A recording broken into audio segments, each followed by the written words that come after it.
You know, people keep talking about their GOATs, and I'm telling you, Terrence Bud Crawford has full merits for consideration as an all-time great. And I don't care what you say about it. You understand? Look, this is Split Decision. Feel free to like, comment, and subscribe. We got to talk about it. I'm arguing online about Terrence Bud Crawford. You know he get ready to fight Canelo Alvarez. Everybody hating now. Before he was so great. Now everybody hating on him. You know what I'm saying? Look, Terrence Bud Crawford has an unblemished record. He has mastered multiple divisions. He's undefeated, 41 wins, no losses, 31 knockouts. His life as a fighter has demonstrated nothing but consistent dominance. He holds undisputed titles in 2 different weight classes. Super lightweight, welterweight. He was a champion at 135 as well before he went up and became undisputed. He a 4-division world champion.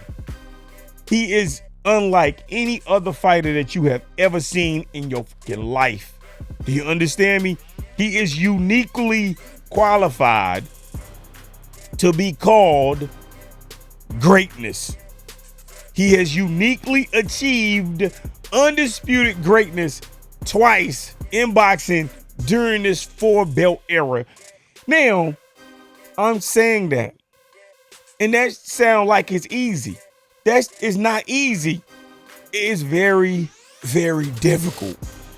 But when I'm talking about Terrence Bud Crawford, it's not about the accumulation of belt. It's sustained excellence across multiple divisions. Do you understand? This dude has had historic performances. Look, I seen him against Ndongo. I seen him against Errol Spence Jr. I saw Terrence Bud Crawford with my own eyes knock out Julius Ndongo. 3 rounds. Get him out of there. I said, what? Oh, I see what you're doing there. This guy's a problem. I've been tracking him, 135, man. Come on, man. He became the first undisputed junior welterweight champion since like 2005. I saw him. Man, it was brutal. Oh, man, good gracious. Okay, so 2 of my favorite welterweights, you know, in this modern era is Errol Spence Jr. and Terrence Bud Crawford. So I rock with them too because of just how they do certain things and how they move in the boxing world and outside the boxing world. But look, we saw Terrence Bud Crawford TKO Errol Spence Jr. and he became the first man to be undisputed at 140 pounds and 147 division in this 4-belt era. And basically it was like a career defining moment. It was, in my opinion, something that made his legacy like that. You understand what I'm saying? Made his legacy like that for real. You feel what I'm saying? I'm telling you, man. And I don't think it's an accident. I just don't think it's an accident. I think that he just really like that. He just that guy. And you got to give him the respect. He is earning the respect every time he gets in the ring and put his life on the line. Listen, he gets a lot of criticism from Madrimov, right? From fighting Madrimov. Look, Madrimov is not a pushover. He fights at weird angles. His punches come from different angles as well. He uses traps and he is a different awkward fighter. So nobody is gonna look good against Madrimov. I just want that to be known. You know what I'm saying? But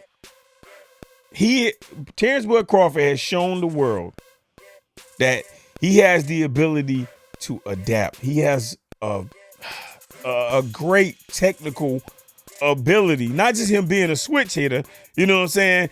Because he is regarded as the most dominant and most skilled switch hitter that ever lived, comparable to Marvelous Marvin Hagler. You feel what I'm saying? Even Canelo Alvarez was praising Terrence Bud Crawford. He was saying that he was an intelligent fighter. He got a lot of versatility. You know what I'm saying? Switching guards and all of that. He just all around, his skills are just like that. He is a complete fighter. Canelo Alvarez even said that. So if he's saying that and you say he great, why you hating? Why are you hating, man? Bud Crawford has been recognized by ESPN, I'm going to say Sports Illustrated, The Ring, so many different organizations. Box as applies to boxing rankings. You feel what I'm saying? Listen, everybody includes Terrence Bud Crawford at the top. He is always a pound for pound listed fighter. And when I say pound for pound, I'm talking about they always put him in top 5 every single time. You know what I'm saying? Look, his fighting IQ is crazy. This dude is mad strong. He is a killer. He's a lethal individual. And he's been consistent. And he got the recognition. He got the legacy to prove it. Come on, man. He been multiple fighters of the year. You know what I'm saying? Got ESPN awards. He recognized by fans. He recognized by boxing experts, people in all types of boxing communities. You know, boxing journalists, boxing forums, Facebook. Come on, man. Everybody lists Terrence Bud Crawford as a top pound for pound boxer. Future Hall of Famer. Instant Hall of Famer. He is legitimately the heir to Floyd Mayweather. If you had to think about Floyd Mayweather's legacy, look, man, you got to think about Terrence Bud Crawford. If you respect the legacy of Floyd Mayweather, stealthy defense, right? Monstrous, devastating offense. Terrence Bud Crawford, he liked that, man. He liked that. And what I respect about what he do is that he is creating a legacy in boxing, but he has had consistent impact beyond the ring.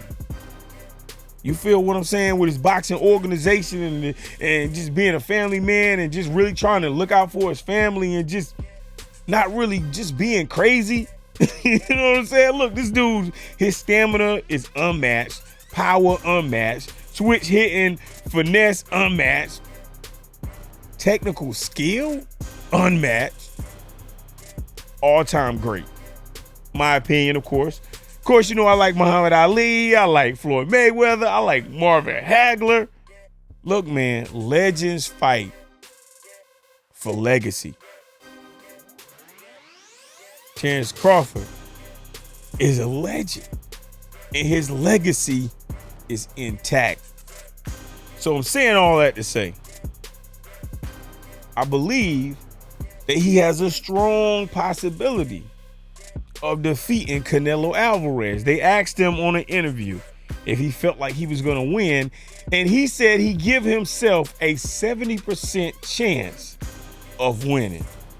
When he said that, the respect that I have for him, it went through the roof. It went through the roof. Look, there are not too many fighters out here who are really real. You got what I'm saying? Everybody, you know, you ask a regular fighter that, oh yeah, 100%, 100%. No, he understands the danger of fighting Canelo Alvarez. Terrence Bud Crawford understands the danger of jumping up multiple levels, like 3 different weight classes, and fighting someone. You got what I'm saying? So he said, look, he gives himself a strong possibility of winning because he understands his skill set.